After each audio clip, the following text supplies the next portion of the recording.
베드로의 저주, 마가의 문제. 이 시간에는 마가복음 14장 마지막 부분, 굉장히 긴 본문입니다. 53절부터 72절까지 나와 있는 이야기를 여러분들과 함께 나누려고 합니다. 이야기의 가운데 부분은 가야바의 대제사장의 관저 윗뜰에서 예수님께서 신문을 당하는 이야기입니다. 그때의 예수님께서는 그리스도 하나님의 아들로서의 당신의 정체성을 시인하십니다. 그런데 이야기의 서두와 이야기의 결말 부분은 대제사장의 관저 아랫뜰에서 베드로가 예수님을 부인하는 이야기입니다. 이 이야기는 왜 마가가 그토록 문학의 천재 소리를 듣고 있는지 아주 여실히 보여주는 그런 본문이기도 합니다. 특별히 아랫뜰 넓은 마당에서는 아주 커다랗게 모닥불이 막 지글지글 타오르고 있습니다. 새벽녘에는 꽃기어 닭이 울어요. 이렇게 이 본문은 어떤 조명 효과, 음향 효과 이런 것들이 가장 잘 어떤 효과를 발휘하는 그런 이야기가 되기도 합니다. 오늘 끝까지 저와 함께 이 본문 관찰해 주시면 좋겠습니다. 저와 함께 본문 읽어볼까요? 그들이 예수를 끌고 대제사장에게로 가니 베드로가 예수를 멀찍이 따라 대제사장의 집 뜰 안까지 들어가서 아랫사람들과 함께 앉아 빛을 향하여 몸을 덮이더라. 베드로는 아랫뜰에 있더니 대제사장의 여종 하나가 와서 베드로가 몸을 덮이고 있는 것을 보고 주목하여 이르되 너도 나사렛 예수와 함께 있었도다 하거늘 베드로가 부인하여 이르되 나는 내가 말하는 것이 무엇인지 알지도 못하고 깨닫지도 못하겠노라 하며 앞들로 나갈세. 여종이 그를 보고 곁에 서 있는 자들에게 다시 이르되 이 사람은 그 도당이라 하되 또 부인하더라. 조금 후에 곁에 서 있는 사람들이 다시 베드로에게 말하되 너도 나 갈릴리 사람이니 참으로 그 도당이니라. 그러나 베드로가 저주하며 맹세하되 나는 너희가 말하는 그 사람을 알지 못하노라 하니 닭이 곧 두 번째 울더라. 이에 베드로가 예수께서 자기에게 하신 말씀 곧 닭이 두 번 울기 전에 네가 세 번 나를 부인하리라 하심이 기억되어 그 일을 생각하고 울었더라. 참 기가 막힌 그러한 이야기입니다. 가운데 부분은 55절부터 65절까지는 지난 동영상에서 집중적으로 다루었기 때문에 생략하고 읽었습니다. 한 두어 군데 제가 우리말 성경과 조금 다르게 읽은 것은 뭐냐면 불을 쬐더라 여기 불을 쬐고 있는 것. 근데 헬라어로 테르마이노메노스 프로스토포스 여기도 톤 페트론 테르마이 노메논 이 영어 더마미터가 여기서 왔죠. 온도계라고 하는 그 단어요. 테르마이 노메논 불을 쬐고 있는 것. 불을 쬐고 있는 것이라고 번역을 했습니다만은 이제 몸을 덮이는 거예요. 몸을 데우는 거. 몸을 따뜻하게 하는 것. 실제로 여기 몸이라고 하는 단어가 존재하지는 않습니다만은 테르마이 노메노스 프로스토포스 빛을 향하여 몸을 덮이고 있었다. 자, 몸을 덮이고 있었던 거 이렇게 번역하는 것이 좀 더 직역에 가깝고 또 이유가 있습니다. 그 다음에 또 다르게 읽은 부분이 어디냐면 나는 너희가 말하는 이 사람을 알지 못하노라. 자, 우리말 지시대명사에서 이 사람이라고 할 때는 바로 옆에 있듯이 가까이 있는 사람이에요. 근데 지금 베드로와 이 계집종은 아랫마당, 아랫뜰 저 아래 한가운데 있고요. 예수님은 윗뜰 저 위에 계셔요. 멀리 있어요. 그리고 예수님은 아마 이 대화에 지금 포함되지 않으시거든요. 그래서 그 사람이라고 하는 것이 절대적으로 옳습니다. 자, 그 다음에 그 가운데 예수님께서 신문을 당하고 그리스도로서의 당신을 시인하고 사형을 언도받는 이야기 양편으로 앞뒤로 이 베드로의 이야기가 나오고 있습니다. 여기 베드로 뭐 한 5번이나 그다음에 여기 또 한 번 6번이나 반복되고 있네요. 자, 그다음에 베드로가 몸을 덮이다. 이런 의미에서 가운데 부분을 둘러싸고 있는 아주 완벽한 샌드위치가 되고 있다는 점 기억해 주시기 바랍니다. 하늘색으로 마크한 것은 유대교에 속한 어떤 예수의 반대 세력입니다. 대제사장, 대제사장의 여종, 그리고 이 여종과 또 합세할 곁에 있는 사람들. 거기에 비해서 베드로는 굉장히 좀 외롭습니다. 그런데 이 어떤 이 빛을 향하여 그러니까 모닥불이 지금 타고 있는 거예요. 거기에 비하면 닭이 울고요. 그래서 전체적인 이러한 뭐랄까요? 구도를 기억하시면서 오늘 본문을 진행하면 좋을 것 같습니다. 본문 관찰. 자, 시간으로는 예루살렘 다섯째 날 목요일 아주 심야입니다. 아마 자정을 넘기든지 할 거예요. 자, 공간적으로는 예루살렘 대제사장의 관저 아랫뜰과 앞뜰입니다. 자, 인물로는 베드로, 여종, 곁에 서 있는 사람들, 그 다음에 닭이 한 마리 나오죠. 자, 문학적인 주제는 베드로의 그리스도 부인이지만 신학적인 주제는 그 과정에서 그 예수가 누구인지 드러낼 뿐만 아니라 도무지 베드로로 대표되고 있는 인간이 얼마나 그러니까 약한 존재인지 그걸 드러내고 있어요. 자, 서사적인 문맥으로는 그리스도 대관식을 치러내고 최후의 만찬을 갖고 그 다음에 겟세마네에서 기도하시다가 가룟자가 나와서 체포하고 그 다음에 빌라도에게 넘겨져서 십자가 처형을 당하고 그 사이에 그리스도는 당신을 시인하고 베드로는 그리스도를 부인하는 이야기. 오늘 본문이 회색으로 마크한 바로 이 부분입니다. 이런 가운데 이야기가 가운데 샌드위치 되어 있다는 점입니다. 자, 대제사장 관저의 모닥불. 아랫뜰은 윗뜰보다도 넓다. 아랫뜰에서도 여기저기 배치된 회제비들이 저마다 횃불을 들고 구석구석을 비춘다. 중심을 잡듯 중앙에선 모닥불이 타오른다. 봄인데도 밤은 시리도록 춥다. 예루살렘의 봄과 밤이 늘 그렇다. 일견, 아랫뜰은 윗뜰보다 긴장이 느슨하다. 밤에 한기를 피하여 사람들이 불가로 모여든다. 이 불은 모든 횃불의 어머니 불이어서 크게 그리고 묵직하게 타오른다. 타오르며 한기에 사로잡혀 찾아온 모든 자들의 몸을 덮일 만큼 열기를 뿜는다. 그리고 어둠에 포위된 관절을 온통 다 밝힐 듯 그렇게 크고 무거운 빛을 발한다. 불의 덩치가 클지라도 작은 바람조차 불의 빛을 흔들며 불도 사람도 광분케 한다. 이 미친 불은 무엇인지 살라먹을 듯 혀를 날름거리며 이글이글 타오른다. 멀찍이 따르다가 슬며시 잠입하다. 14장 50절에서 겟세마네 동산에서 잡히실 때 제자들은 도주했습니다. 복음의 무대에서 완전히 다 사라져간 거예요. 그런데 포승줄에 묶여 끌려가는 그리스도를 한 사람이 멀찍이 따르고 있습니다. 아포마크로센. 여기 아포마크로센. 그럼 이건 뭐냐면 from distant. from a distance. 그러니까 어떤 이거 멀리서부터 뭐 이런 뜻이에요. 에이콜로 테이산 아우토. 한 사람이 또는 누군가 그를 따라왔다 이 뜻이에요. 자, 따르는 것은 얘들이 다 넘어질지라도 나는 그리하지 않겠나이다 맹세했기 때문입니다. 자, 다 넘어질지라도 여기 다에 속한 사람이 누구예요? 베드로와 가룟 유다를 빼고 나머지 10명이에요. 그러니까 얘네들이 이 말을 제가 집어넣은 것은 좀 더 리얼하게 보이기 위해서입니다. 자, 멀찍이 오는 것은 두려움과 초조함입니다. 발각되지 않은 말을 만큼 잡히지 않을 만큼 그렇게 거리를 유지하고 따라오는 베드로의 심리를 묘사하는 것이죠. 54절 그러다가 슬며시 대제사장의 집 관저에 잠입하여 아랫뜰에 자리를 잡고 있습니다. 누가? 베드로가요. 천재문인의 필치를 보라. 자, 이야기의 구도 예수의 동선과 베드로의 동선을 마가는 중첩시키고 있습니다. 윗뜰에는 예수를 배치하고 아랫뜰에는 베드로를 배치합니다. 둘은 차례로 등장하여 복음의 무대에 이렇게 위에 아래에 함께 섭니다. 자, 베드로는 일견 건성입니다. 그냥 불을 바라보고 있어요. 모닥불. 하지만 예수를 의식합니다.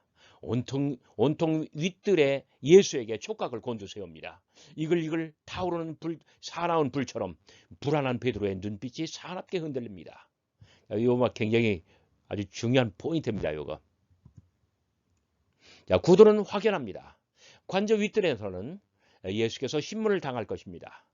그리스도임을 시인하는지 아니면 부인하는지. 그리스도라고 시인하면 바로 잡아가는 거예요. 그리스도를 사칭한다고. 부인하면 아무것도 안 되는 거예요. 그런데 마찬가지로 아랫뜰에서는 베드로가 참으로 버거운 도전에 직면할 것입니다. 예수를 시인하는지 아니면 부인하는지. 자, 이런 것들이 어떤 마가의 그 천재성이 드러나는 그런 대목이에요. 어떻게 해서 이렇게 구도 동선을 중첩시키고 윗뜰 아랫뜰에 예수와 베드로를 배치함으로써 그런데 가운데에서는 막 불길이 타오르고 있죠. 아주 작은 미풍에도 불길은 사납게 흔들립니다. 그런데 베드로는 불을 바라보고 있지만 온통 신경은 어디로 가 있어요? 윗뜰에 있는 예수님으로 가 있어요. 불길이 사납게 흔들릴 때 눈빛도 사납게 흔들립니다. 자, 윗뜰에서는 예수님이 신문을 당하고 베드로는 아주 버거운 도전에 직면하고 이런 것들이 바로 마가의 천재문인의 필치입니다. 그대에게 필요한 것은 불이 아니라 빛이로다. 자, 마가는 불이 아니라 빛이라는 단어를 사용합니다. 베드로는 빛을 향하여 몸을 덮이고 있습니다. 카이 테르마노메노스 프로스토포스. 예, 자, 빛을 향하여 이 포스가 이 빛이에요. 이 피르라는 단어를 쓰지 않고 force, 이 빛이라는 단어를 썼어요. 빛을 향하여 서서 그 자기의 몸을 덮이고 있다. 물론 몸이라고 하는 단어는 등장하지 않습니다. 자, 불은 어두운 이에게 빛을 주고 추운 이에게 온기를 선물합니다. 가련한 베드로에게 필요한 것은 불이 아니라 빛이었습니다. 자, 겟세마네 기도 때 그들의 눈이 심히 피곤하여 무슨 말을 해야 할지 저희가 알지 못함이로라. 직역을 하면 그들의 눈이 심히 무거워 연자맷돌을 달아놓은 것처럼 눈꺼풀이 내려앉는다는 이야기죠. 자, 이것은 상징적인 표현이에요. 눈이 있어도 보지 못한다는 그런 뜻입니다.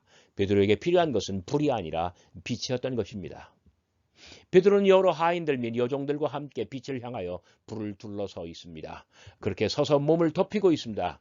세르마노메노스, 자, 몰래 잠입하였어도 모닥불은 어렴풋이 베드로의 동선을 추적하고 횃불은 언뜻 그자의 얼굴을 비추어 줍니다. 아랫뜰의 모닥불과 베드로의 눈빛. 아랫뜰의 베드로는 아랫사람들 틈에서 몸을 덮입니다. 뜰 한가운데 불길이 타오릅니다. 무엇인지 태울 듯 부르는 화마처럼 일렁입니다. 무엇인지 살라먹을 듯 뱀처럼 혀를 날름거립니다. 얼핏 베드로는 눈앞에 그 큰 불을 바라보지만 모든 신경은 윗뜰에 계신 예수 일에 쏠려 있습니다. 남들처럼 불을 바라봅니다. 그러나 힐끗힐끗 눈을 돌려 그 일을 훔쳐봅니다. 불의 혀가 사납게 춤을 추듯 베드로의 눈동자도 부산하게 흔들립니다. 어두운 낯빛엔 불안한 눈빛이 담겨 있습니다. 불편한 얼굴엔 부자연스러움이 역력합니다. 너도 한패지? 아니, 난 모른다. 문득 나으린 여종 하나가 다가왔다. 대제사장의 소녀 하인인가? 파이디스케라 한 걸로 보잘것없는 계집종이다. 문간에서부터 알아챘을까? 모닥불 곁에서 몸을 덮이고 있는데 그가 다가와 단박에 베드로를 알아보았다. 이두싸 알아보았다. 그리고 속까지 들여다보듯 그를 빤히 바라보며 엠블랩사사 아우토우, 그를 뚫어지게 주목하여 빤히 바라보며 일갈한다. 너도 나사렛 예수와 함께 있었도다. 윗뜰에서는 사내들인과 함께 대제사장이 예수를 신문하는 동안 아랫뜰에서는 계집종 하나가 베드로를 압박한다. 얼떨결에 불의의 일격을 받고 베드로가 휘청 흔들렸다. 너무 당황스럽고 불편했다 하여 그 계집종의 말을 자르며 대화를 거부한다. 나는 내가 하는 말이 무엇인지 알지도 못하고 깨닫지도 못하겠노라. 그리고는 관저의 대문을 향하여 서둘러 앞들로 나아간다. 계집종은 베드로를 예수와 한패라고 지목하였지만 베드로는 예수를 부인했다. 자, 첫 번째 부인의 장면입니다. 참 굉장히 어설픈 그런 장면이었어요. 그러니까 이 여자아이의 말을 아주 토막내고 자르고 그리고 자리를 피해 도망가는 그러한 모습이죠. 아니라고, 난 아니라고. 그러나 계집종은 확신하였다. 그리고 그를 분명히 알아보았다. 이두싸 도망하는 비겁자의 뒤통수를 갈기듯 곁에 서 있는 사람들에게 그를 특별하게 지목했다. 지목하며 예수와 한패라고 단언했다. 앞들로 나아가던 베드로가 뒤에서 들려오는 소리를 들었다. 밤하늘 허공을 바라보며 재차 부인하였다. 아니라고, 난 아니라고. 여종이 그를 보고 곁에 서 있는 자들에게 다시 일러 이 사람은 그 도당이라 하되 또 부인하더라. 저주하며 부인하다. 시간이 흘렀다. 아랫뜰의 모닥불도 꽤 사그러들었다. 새벽이 코앞인데 일은 미궁처럼 꼬여있다. 베드로는 스승의 일이 궁금하여 견딜 수 없었다. 물론 얼떨결에 부인하였는지라 예수에게는 면목이 없다. 하지만 2번씩이나 그를 모른다 하였으니 저들에게는 혐의도 가셨을 것이다. 하여 꺼져가는 모닥불가로 돌아왔다. 아, 불가로 돌아옴이 화로에 날아드는 분화비와 같았음을 어찌 몰랐단 말일까. 불가에 모였던 사람들이 불같이 일어나 한 가지로 외쳤다. 말투를 보아하니 분명 갈릴리 사람이거늘 너도 그와 한패임에 틀림이 없도다. 베드로는 극도로 심하게 압박감을 느꼈다 하여 극으로 강하게 부인하며 나왔다. 그러나 베드로가 저주하며 맹세하되 나는 너희가 말하는 그 사람을 알지 못하노라. 닭이 울자 따라 울었다. 바로 그때 닭이 울었다. 2번째 울음이었다. 닭울음 소리가 귀에 들어오자 베드로는 정신이 바짝 들었다. 아, 그 옛 말씀이 떠올랐다. 그러므로 깨어있으라. 집주인이 언제 울는지 닭을 울 때인지 새벽에 울는지 너희가 알지 못함이라. 닭울음 소리는 베드로에게 당신의 소리를 일깨웠다. 오늘 이 밤 닭이 2번 울기 전에 내가 3번 나를 부인하리라. 여러분 특별히 여기 13장 35절 그러므로 깨어있으라. 집주인이 언제 올는지 닭 울 때 일는지 새벽 일는지 너희가 알지 못함이라. 13장 감람산에 올라서 종말 교훈을 가르칠 때에 그때의 말씀이죠. 어쨌든 닭이 2번 울자 스승의 말씀이 생각나고 베드로에게는 당신의 소리를 일깨워주는 그런 모멘트, 그런 찰나였던 것입니다. 일찍이 예수는 눈이 있으되 보지 못하는 베드로와 제자들을 눈뜨게 하려 3번이나 순환을 예고하셨다. 겟세마네 동산에서는 눈이 심히 피곤하여 잠의 나락에 떨어지는 제자들을 3번이나 찾아와 깨워주셨다. 그리고 지금 베드로는 3번이나 예수를 부인한다. 이렇게 예수의 그 비극적인 예언을 성취한다. 여러분 자세히 보시기 바랍니다. 순환 예고 1, 2, 3, 3번 당신의 순환을 예고합니다. 그리고 잠이 나락에 떨어진 베드로와 제자들을 일깨우기 위하여 그 3명의 제자들을 일깨우기 위하여 3번 찾아오십니다. 지금 베드로는 3번 예수를 부인합니다. 333 문인의 클래스. 자, 마가는 이야기의 천재적인 문학성을 구사하고 있습니다. 54절과 67절에 베드로가 몸을 덮이고 있습니다. 베드로가 몸을 덮이고 있었다. 자, 베드로의 이야기는 단절되고 무엇으로 단절돼요? 예수님께서 신문당하는 이야기. 신문당하는 그 장면에 어떤 뭐랄까요? 그 재판에서 예수님은 당신을 시인하시죠. Are you the Christ, the Son of the Blessed? 네가 찬송받을 자의 아들 그리스도냐 물었을 때에 예수는 I am이라고 에고 에임이라고 답하셨죠. 바로 예수 재판의 이야기, 이 죽음의 재판 이야기로 베드로의 이야기가 잠시 단절돼요. 그리고 재판이 끝나면서 베드로의 이야기가 다시 시작됩니다.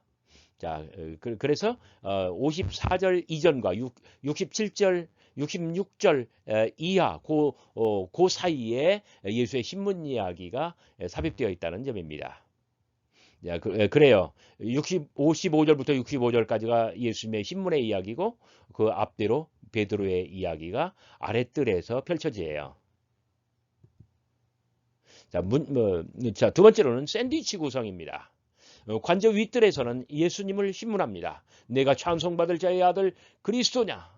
예수는 흔들림이 없습니다. 견고하게 시인합니다. 에고 에이미. 그런데 아랫뜰에서는 베드로를 압박합니다. 너도 나사렛 예수와 함께 있었도다. 이때 베드로는 흔들립니다. 피할 수 없는 질문 앞에 그는 그만 무너지고 맙니다. 이야기는 근본적으로 시인과 부인의 이야기입니다. 자, 가운데 이야기에서는 시인하시고 그런데 윗뜰에서 예수가 당신을 시인할 때 그때 아랫뜰에서는 베드로가 그리스도를 부인합니다. 이렇게 시인과 부인 이야기는 시인과 부인의 이야기가 됩니다. 예수께서 당신을 시인할 때 동시에 아랫뜰에서는 베드로가 그리스도를 부인한다. 굉장히 정말 재미있는 구성 아닙니까? 문인의 클래스. 베드로가 예수를 부인하는 이야기를 펼칠 때 마가는 극도로 예리한 문학성을 구사하고 있습니다. 자, 처음에는 계집종의 질문이 사적이고 지극히 개인적이었습니다. 그런데 두 번째 단계에서는 곁에 선 자들에게 말하며 그의 견해가 아랫들 모든 이들에게 불길처럼 번지고 있습니다. 자, 가운데 불이 있어요. 그런데 그 계집종의 사적이고 개인적인 관점이 그러니까 불을 중심에 두고 함께 서 있는 모든 사람들에게 불길처럼 번지고 있다는 거예요. 자, 그런데 마지막 단계, 세 번째 단계에서는 모든 사람이 베드로를 지목하며 마치 오페라 합창처럼 모두가 합창으로 말합니다. 너도 갈릴리 사람이니 참으로 그 도당이라. 이제는 공적, 공식적인 압박이 됩니다. 처음에는 사적, 개인적이었죠. 근데 마지막 단계에서는 공적이고요. 그리고 공식적인 압박으로 변해 있는 것이에요. 자, 여기에 대한 베드로의 반응 또한 절묘합니다.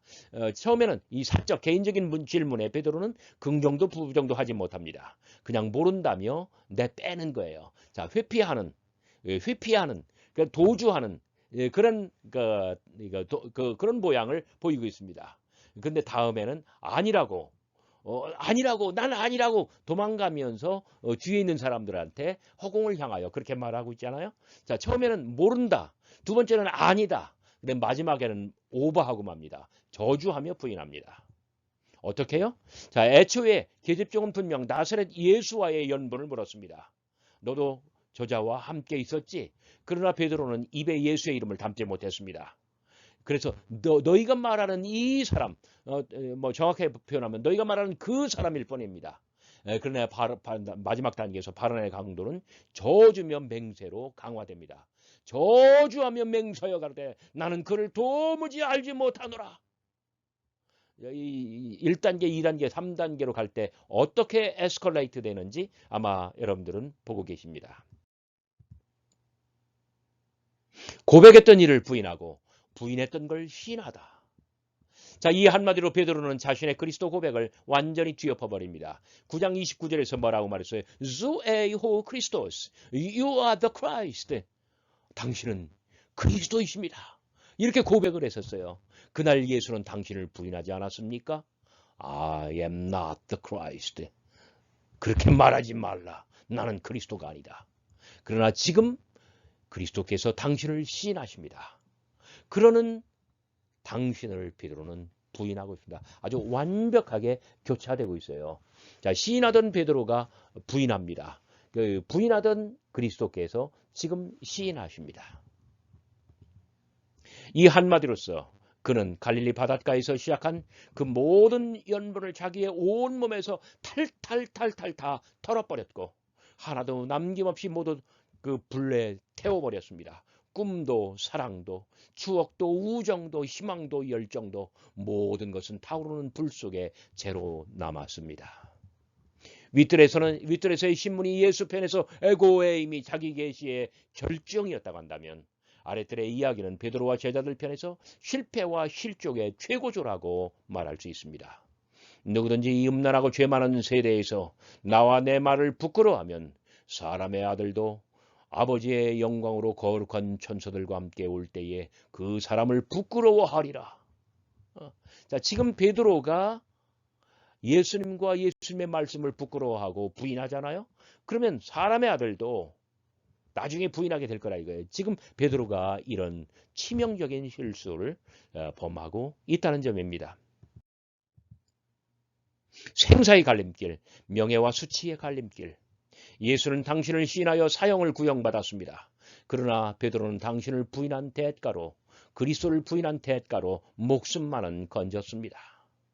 자신을 향한 한없는 비통함도 저주스러움도 바로 여기에 있습니다. 그런데 하필이면 이런 것이 바로 복음입니다.